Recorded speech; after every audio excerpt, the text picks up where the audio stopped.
윤석열 대통령의 3월 방일에 대한 답방으로 기시다 일본 총리가 오늘 방한해 양국 정상이 정상회담을 합니다. 네, 셔틀 외교가 12년 만에 복원되는 셈인데 최창렬 용인대 특임 교수 그리고 장성호 건국대 교수와 함께 관련 내용 짚어보겠습니다. 두 분 다 어서 오십시오. 안녕하세요. 네, 안녕하세요.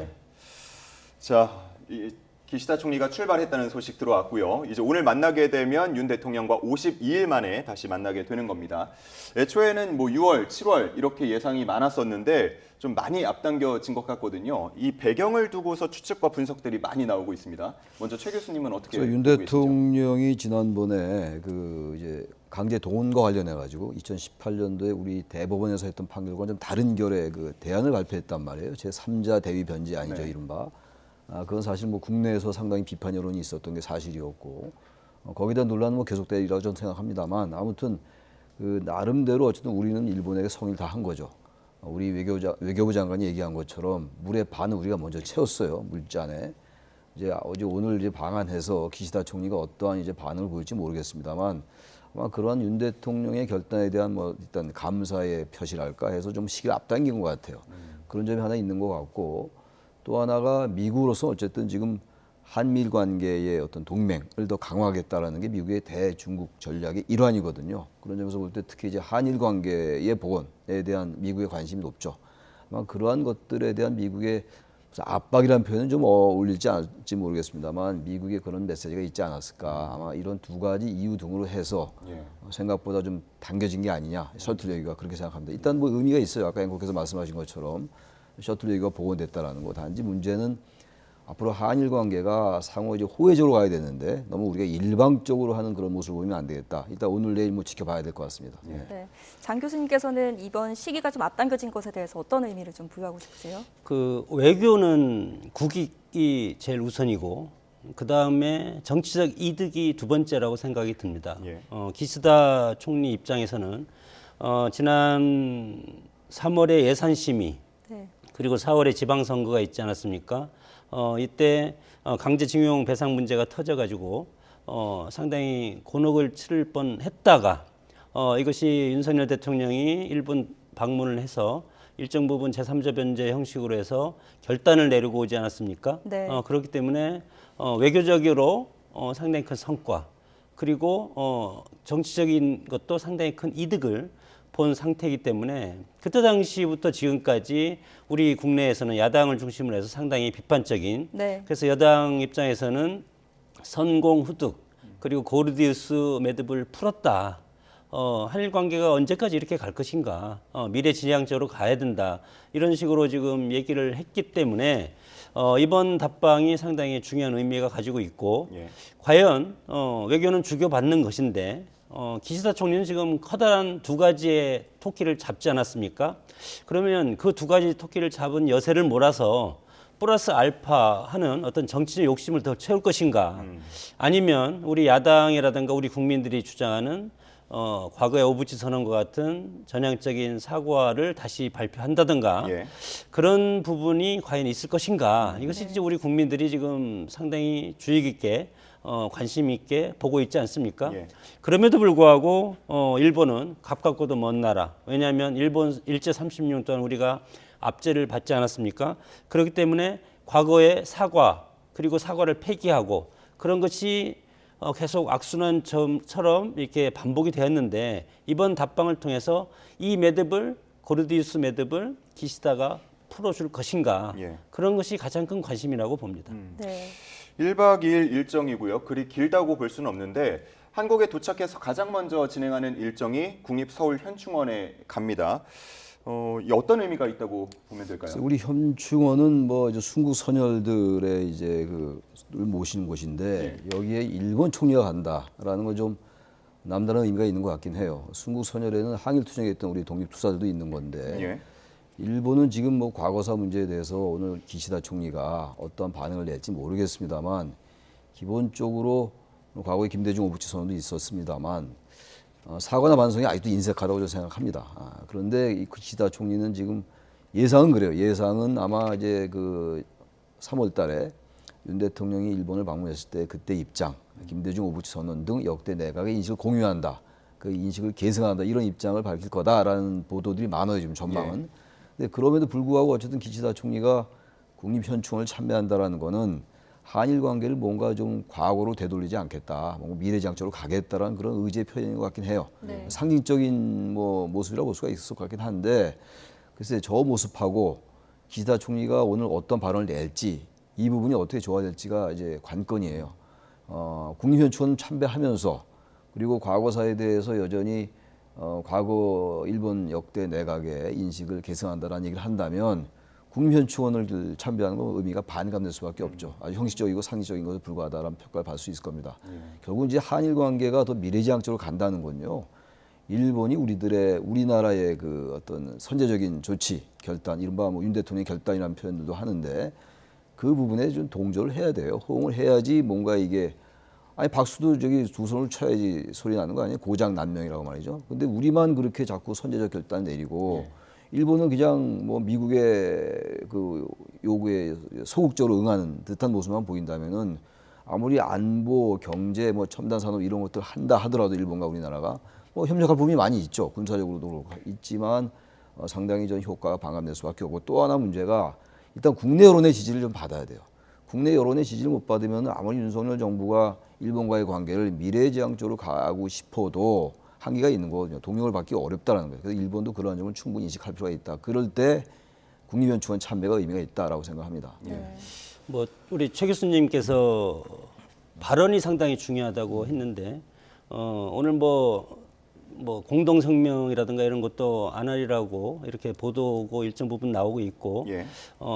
크게 사과나 배상, 과거 김대중 오부지 선언과 같은 그런 것은 기대하기가 어렵지 않을까, 저는 그렇게 전망을 하고, 그럼에도 불구하고 현충원을 방문하지 않습니까?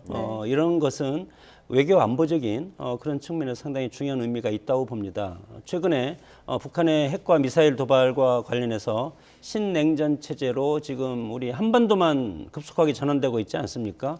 그래서 한미일 상호 한국과 미국의 이번에 윤석열 대통령의 한미 정상회담을 통해서 한미 상호 방위 조약의 제2의 워싱턴 선언까지 발표한 입장에서 일본 입장에서도 아시아 안보의 핵심 축으로서 일본이 역할을 하고 싶다는 그런 측면이 상당히 강한 것을 이런 현충원 방문이라든가 이런 것을 통해서 하리라고 봅니다. 그렇기 때문에 만약에 이 안보적인 측면을 더 부각을 해서 아시아 태평양 지역에 미국과 함께 한국도 물론 있지만 일본이 주도적인 역할을 함으로써 안보 동맹의 중심축으로서 자리를 잡고, 그다음에 경제적인 것은 이미 지금 화이트리스트 다 풀고 다 하지 않았습니까?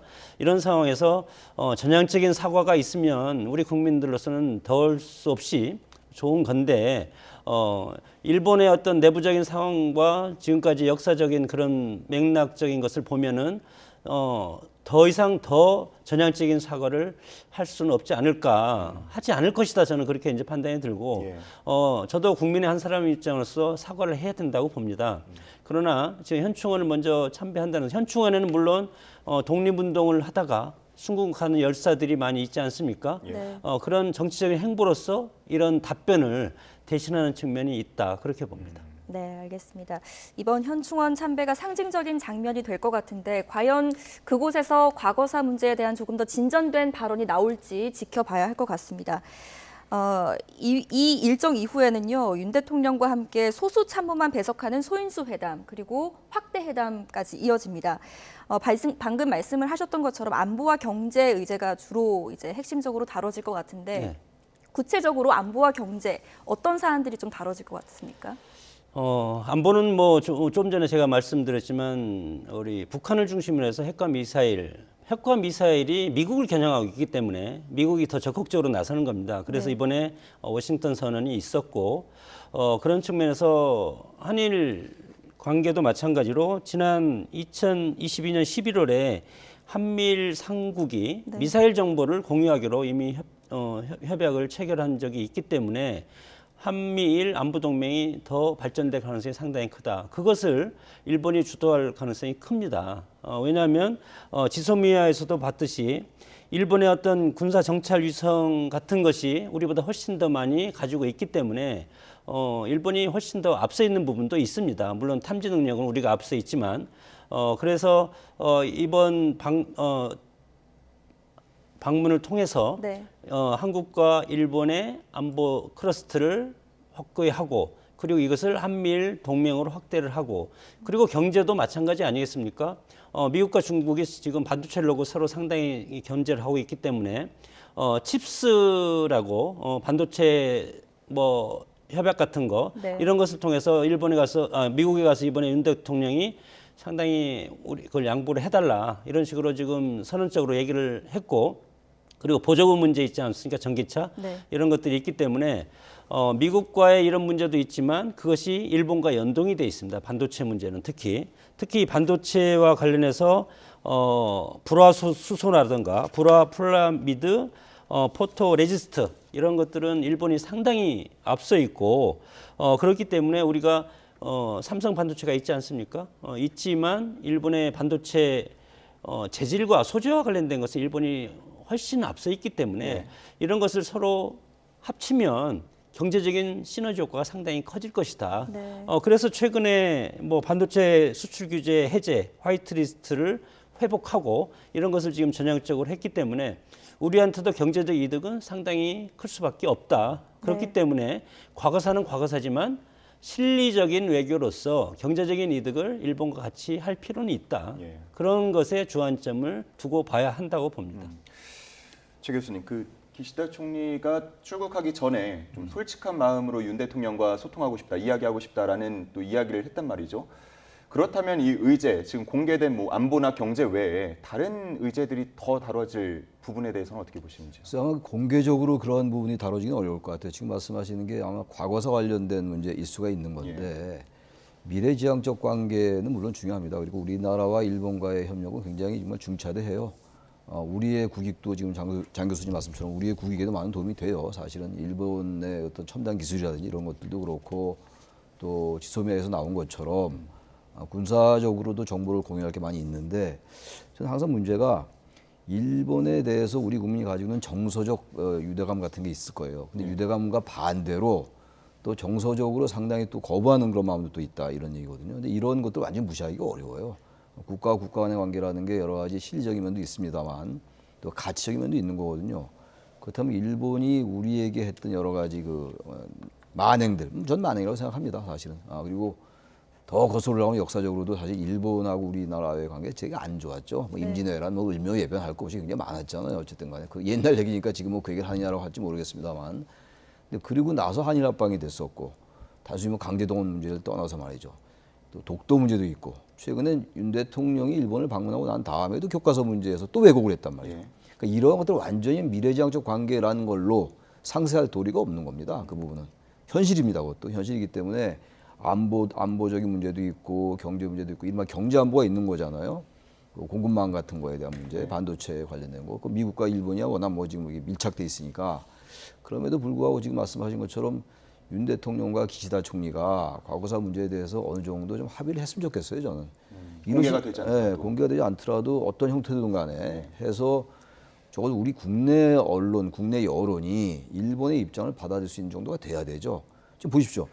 제가 아까 모두에 말씀드린 것처럼 물잔의 반은 우리가 채웠는데 그 반에 대해서 여전히 뭐 경제 얘기나 하고 안보 얘기하고 물론 대단히 중요합니다만 그렇게 된다면 그 일본과의 관계에 있어가지고 원천적으로 해소가 될 수 있겠느냐. 그렇다면 이게 미래지향적 관계를 서로 원하면서도 결국 미래지향적 관계를 훼손하게 되는 이러한 거란 말이에요. 그래서 이런 부분들에 대해서 기시다 총리가 보다 좀 통 크게 해야 돼요. 근데 문제는 기시다 총리가 자민당 내에서 지분이 이렇게 많지가 않으니까 자민당은 급격하게 우경화되고 있는 정당이란 말이에요. 일본의 집권당이. 이런 국내 정치적 문제도 상당히 걸림돌이 될 것 같은데 이런 문제에 대해서 우리가 균형 감각을 가지고 봐야 돼요. 너무 한쪽으로만 치우쳐서 과거사 문제만을 과도하게 강조한 야당도 전 문제가 있다고 보고 그렇다고 여당이나 여권도 과거사 문제는 없을 거라고 자꾸 얘기하는 거 저는 그것도 좀 맞지 않는 태도라고 생각합니다. 또 관심인 것 중에 하나가 오염수 문제. 이게 지금 대화 테이블에 오를 것이냐거든요. 어떻게 전망하십니까? 최근에 IAEA에서도 긍정적인 뭐 결과물을 내놓지 않았습니까? 네. 그렇기 때문에 소인수 정상회담이 단독 정상회담인데 양국 간의 정상이 만나서 단독 정상회담을 할 때보다도 확대 정상회담을 할 때 IAEA 결과를 놓고 오염수 문제에 대해서 후쿠시마 오염수 문제에 대해서 앞으로 한일 공동으로 조사를 하자는 그런 뭐 합의가. 방법적인 합의. 결과물은 뭐 여러 가지 예측이 다 다르지 않습니까? 한국과 일급이 다르지 않고 그리고 궁극적으로는 이 후쿠시마 오염수가 해류를 타고 가다 보면은 결국은 미국으로 흘러 들어갑니다. 그래서 미국이 사실은 이거에 대해서 가장 큰 여러 가지 피해를 볼 가능성이 있는 부분이기 때문에 이미 국제적 문제가 됐다. 그래서 우리만의 문제가 아니고 미국과도 같이 이것을 해야 되기 때문에 한미일 상호 어떤 정상회담을 통해서도 이 후쿠시마 오염수 문제는 앞으로 꾸준히 다뤄져야 될 것이고 이 문제가 지금 돈이 필요한 것 아니겠습니까? 이것에 대해서 오염수를 재처리해가지고 거기에서 원자적인 그런 것을 빼내기 위해서는 많은 돈이 들어가기 때문에 그 돈이 가장 적게 들어가는 것이 오염수 방출입니다. 바다에 방출하는 것이 돈이 가장 적게 들어가기 때문에 지금 그걸 하려고 하는 것인데 이런 것은 그것을 뭐 영원히 가져갈 수는 없지만 이것을 하는 데는 시간이 더 걸리더라도 국제적인 합의, IAEA를 비롯한 한국과 그리고 미국 이렇게 합의해서 합동조사를 하고 이것도 마찬가지로 공론화되는 것이 좋겠다. 밀실에서 해서 정상 간의 대화도 밀실에서 해서 우리가 과거에 1년 전에 한일 정상들이 그것에 대해서 협의를 했다. 그럼 국민들이 그것을 인정을 하겠습니까? 그렇기 때문에 정치는 결국은 국민을 설득해서 국민을 끌고 가는 그런 것이 정치이기 때문에 국민적 합의를 위해서는 이런 협상 과정 그리고 앞으로 어떻게 할 것인가 미래적인 대책 이런 것을 공개하면서 하는 것이 좋겠다 그렇게 봅니다. 알겠습니다. 뭐 의제도 관심이 많이 모아지고요. 이후에 있을 만찬이나 또 관저에서 있을 거라고 지금 예상이 되는 홈파티 등도 지금 많이 관심이 모아지고 있는데 내일은 한일 의원연맹 소속 또 의원들과 접견을 합니다. 여야 모두에게 초대를 한 것으로 보이는데 지금 민주당 측에서는 아직 확실하게 입장을 내놓지 않고 있거든요. 어떻게 해야 된다고 보시는지요? 민주당도 민주당의 입장과 지금 여당의 이제 기시다 총리 방안에 대한 견해가 많이 다르잖아요. 지금 그렇다 하더라도 이런 한일 의원 연맹에 관련된 것이기 때문에 이런 모임에 참석하는 게 맞는 것 같아요. 참석한 다음에 그때 자신들의 의견을 얘기할 수 있는 것이고 여야가 꼭 뭐 의견이 같을 필요는 없죠. 물론 아무리 국익을 위해서 여야가 뭐 초당적 외교를 합니다만 한다고 하지만 여당과 야당이 어쨌든 일본을 보는 관점이 현재 다른 게 사실이잖아요. 그렇다면은 참석해서 의견을 개진하면 되는 겁니다. 굳이 좀 편협해 보일 수가 있어요. 그런 여러 가지 뭐 현안 때문에 야당 제1야당 의원들이 참여를 안 한다, 참석을 안 한다 이런 것들은 좀 보기 좋지 않은 것 같아요. 회담 전에 입장을 내는 게 더 좋다. 입장을 내 뭐 회담 전이건 그건 어떤 얘기를 하고 그 모임에 참석을 해라. 지금 아직은 이제 참석 여부를 아직 얘기하지 않았다는 거 아닙니까? 그런 데는 참석을 해서 얘기를 정정당당하게 개진하면 되는 거죠. 뭐 거기 참석 안 할 이유가 뭐가 있습니까? 대한민국 국회의원인데. 알겠습니다. 자, 뭐 말씀하시죠. 그 기시다 총리의 발언을 보고 이 민주당 의원들이 또 어떻게 반응을 할 것인지에 대한 어떤 생각을 좀 가지고 계십니까? 뭐 최 교수님께서 말씀하셨지만 저는 뭐 참석할 겁니다. 해야 되지 결국은 않겠습니까? 할 것이다. 이렇게 좋은 기회를 놓치면 정상을 앞에 두고 간담회든 뭐 대화를 하든 정상 지난번에 일본에 항의 방문하지 않았습니까? 항의 방문했는데 결과가 있었습니까? 그 반전 운동을 하는 그런 구의원인가요? 그분 한 분 만나서 인터뷰하고 온 것이 전부고 그래도 성과가 없지 않았습니까? 그렇기 때문에 지금 윤석열 정부와 기시다 정부가 서로 해서 한일 과거사 문제에 대해서 우리가 일방적으로 퍼졌다 이렇게 야당이 이제 비판을 하고 있기 때문에 그거에 대해서 이렇게 좋은 기회는 없다고 생각이 듭니다. 그렇기 때문에 당당히 참여를 해서 물론 외교적인 그런 예의를 갖춰서 국회의원이기 때문에 해야 되겠지만 국민들이 이런 문제 의식을 갖고 있다. 그것을 일본 총리께서 이거에 대해서 전향적으로 검토해 달라. 물론 이런 부분도 일본에서 모를 리가 있겠습니까? 다 알고 있고 그거에 대해서도 외교는 전략적 모호성이 상당히 중요합니다. 그래서 기시다 총리도 그거에 대한 답변은 과거에 우리가 이런 해왔던 역사적인 답변을 대신하겠다 이런 식으로 이제 말할 가능성은 상당히 크고 전략적 모호성이 상당히 중요하기 때문에 예. 우리도 전략적 모호성으로 접근을 해야 되고 그리고 일본 기시다 총리도 마찬가지로 그런 식으로 답변할 가능성이 크기 때문에 네. 우리 의원들도 야당 의원들도 반드시 참여해야 된다고 봅니다. 네. 오늘 오후로 잡혀 있습니다. 어떤 이야기들 나오는지 지켜보고 공동 선언은 없다고 했지만 공동 기자회견이 있으니까요. 조금 더 구체적인 얘기 한번 주목해 보도록 하겠습니다. 자, 여야 상황도 알아볼 텐데요. 먼저 민주당 김남국 의원의 가상화폐 논란입니다.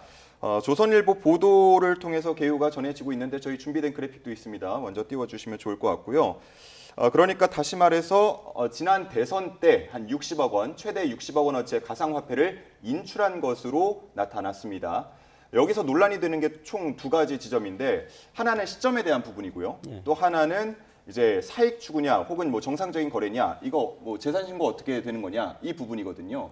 최 교수님 먼저 얘기해 일단 주시죠. 코인을 보유한 거 이거는 재산 신고를 할 의무는 없어요. 근데 이게 현금화되면 당연히 재산 신고해야 되는 건데 예. 지금 얘기는 지금 그 보도에 의하면 지난해 2월 말에서 3월 초 이게 대선 때죠. 그러니까 3월 9일 날이 대선이었으니까 그때쯤 시점에 전량 인출된 걸로 알려졌다 이렇게 나와 있어요. 지금 현재. 네. 또 하나가 이제 가상화폐 거래 실명제가 작년도 지난해 3월 25일 날 시행이 됐어요. 근데 그 전에 이제 그 가상화폐를 보유했다 이런 얘기거든요. 이런 두 가지가 쟁점인데 김남국 의원은 아무 문제가 없다. 근데 지금 금융정보분석원이 뭔가 이 가상화폐 거래에서 뭔가 이상 징후가 있다라고 지금 이제 얘기를 한 거예요 지금. 예. 그래서 이제 이 이슈가 된 건데 그리고 이제 가상화폐 그 통장에 대한 그 영장은 기각됐어요. 기각됐기 때문에 이제 김남국 의원이 할 말이 있는 거죠. 근데 이제 국민의힘에서는 이게 뭔가 이 지금 법안을 발의한 게 있어요. 또 소득세법 개정안을 발의한 게 있는데 그건 가상화폐에 대한 그 과세, 세금을 유예하는 법안입니다. 예. 이거 김남국 의원이 이름을 올렸는데 발의자의 이름을 올렸어요.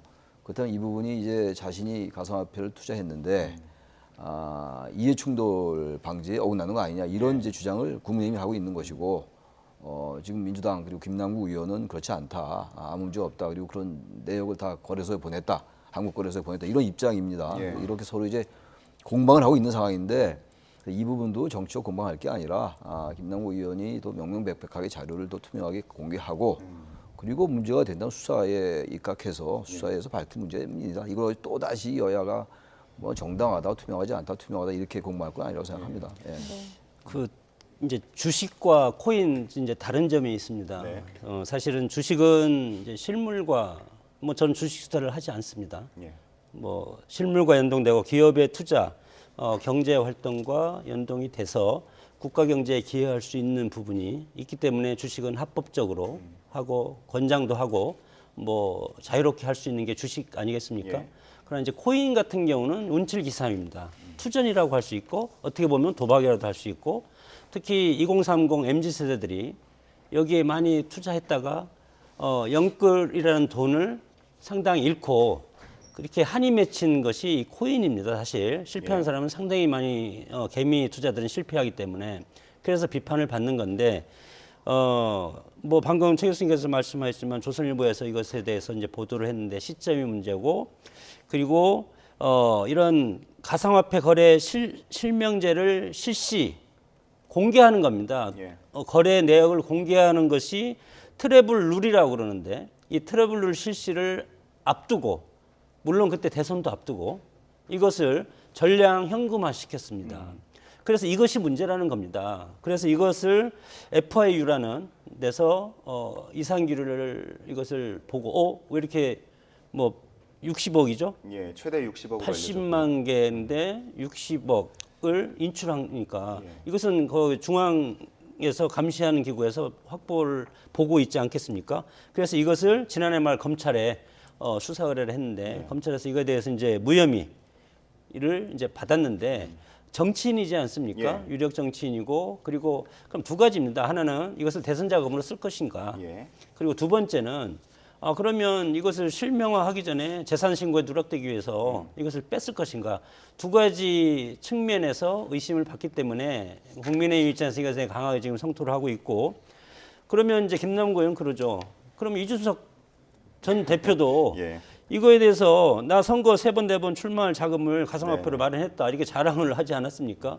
그러니까 이준석 대표는 이것은 알고리즘이다. 알고리즘은 자동 시스템에서 하는 것이고 내가 그걸 뺐다 넣었다 하지 않았다. 예. 그렇기 때문에 서로 진실 게임하고 뭐 서로 누가 더 도덕적이냐 그런 것도 하는데 사실은 정치인 입장에서 보면은 물론 자본주의 시장에서 투자해서 내가 이득을 가진 것은 합법적이라고 할 수 있지만 여기에 무슨 뭐 이해충돌 논란이 있기 때문에 예. 이런 것이 문제고 입법권을 가진 또 김남국 의원이 여기에 대표 발의자는 아니지만 발의의원으로 참여했다는 것이 비판을 받고 있다고 봅니다. 네, 이해 충돌 문제 그리고 뭐 자금, 돈 현금화한 돈의 흐름 문제를 또 지적하는 목소리가 있어서요. 이 부분이 앞으로의 쟁점이 될 것으로 보입니다. 국민의힘 상황도 지켜보면요. 이제 내일 김재원 태영호 최고위원에 대한 윤리위원회 뭐 징계 수준이 나올 거라는 전망들도 나오고 있습니다. 이게 지금 어떻게 진행이 돼야 또 부담이 준다 뭐 이런 전망들도 나오고 있거든요. 근데 저 어떻게 보세요? 국민의힘에서 이 예. 부분은 단호하게 징계를 해야 돼요. 중징계 쪽으로 가야 그럼요. 합니다. 중징계 이상의 징계를 저는 해야 된다고 생각하는 예. 게 지금 태영호 최고위원하고 김재원 최고위원의 발언이 그냥 뭐 적당히 실언이라고 치부하기에는 너무 심각해요. 사실 대한민국 국회의원이고 한 분은 국회의원을 지냈던 분이고 현재 집권 여당의 지도부란 말이에요. 최고위원들이니까. 근데 그럼에도 불구하고 그 발언들을 보면요. 저 나오지 않습니까? 예. 어떻게 저런 말이 가능합니까? 제주 4.3 사건은 김일성의 지시다. 그 JM에서 저건 뭐 말씀드리기도 민망한 얘기고 말이죠. 그리고 저기 또 최근에 이진목 정무수석의 공청 관련 언급도 본인이 뭐 일부러 한 얘기라는 거 아니에요. 그럼 그런 말을 그렇게 함부로 할 수 있어요? 뭐 보좌진들을 안심시키려고 공천을 받을 수 있을 거다. 그러니까 너희들 괜찮다. 뭐 이런 얘기를 라는 거 아니에요? 그런 취지라는 거 아닙니까? 이진목 정무수석이 얘기한 게 아니라잖아요. 그 김재원 최고도 마찬가지고. 예. 그렇다면 그런 말도 저 지금 나오죠. 5.18 정신을 헌법수로 봤는데 저는 윤석열 대통령의 공약과도 어긋나는 얘기예요. 저거. 예. 그리고 정광훈 목사가 우파를 천하통일했다. 그리고 제주 4.3에 대해서 좋은 격이 나왔다. 이런 말은요. 저건 국회의원 아니라 대한민국의 평균 시민으로서도 하기가 어려운 얘기입니다. 예. 그다음 저분에 대한 징계가 논의되고 있는데 저 징계를 이른바 손방망이 징계를 한다면 국민의힘 지도부의 인식을 보여주는 거거든요. 저건 물론 윤리위원회에서 하는 것이라서 최고위원회가 관여할 바가 아니라고 합니다만 뭐 윤리위원회나 최고위원회 다 당내 기구들이잖아요. 다 정부적인 기구들이고 그렇다면 저 부분은요. 저 뭐 이런 말이 너무 가혹하게 들지 모르겠습니다만 저런 분들에 대해서 당원권 정지 1년 이상을 해야 1년 정도 해야지 총선에 출마할 수 없게 만들어야 돼요. 네네. 전 국회의원들이 저런 발언을 가지고 대한민국 국회의원을 하고 대한민국의 이른바 파워 엘리트로서 그렇게 영향력 행사한다고 있을 수 없다고 생각합니다. 역사의식의 문제고 왜곡되고 뒤틀린 역사의식이라고 생각합니다. 저는. 네. 우리 장 교수님께서는 어떻게 생각하십니까?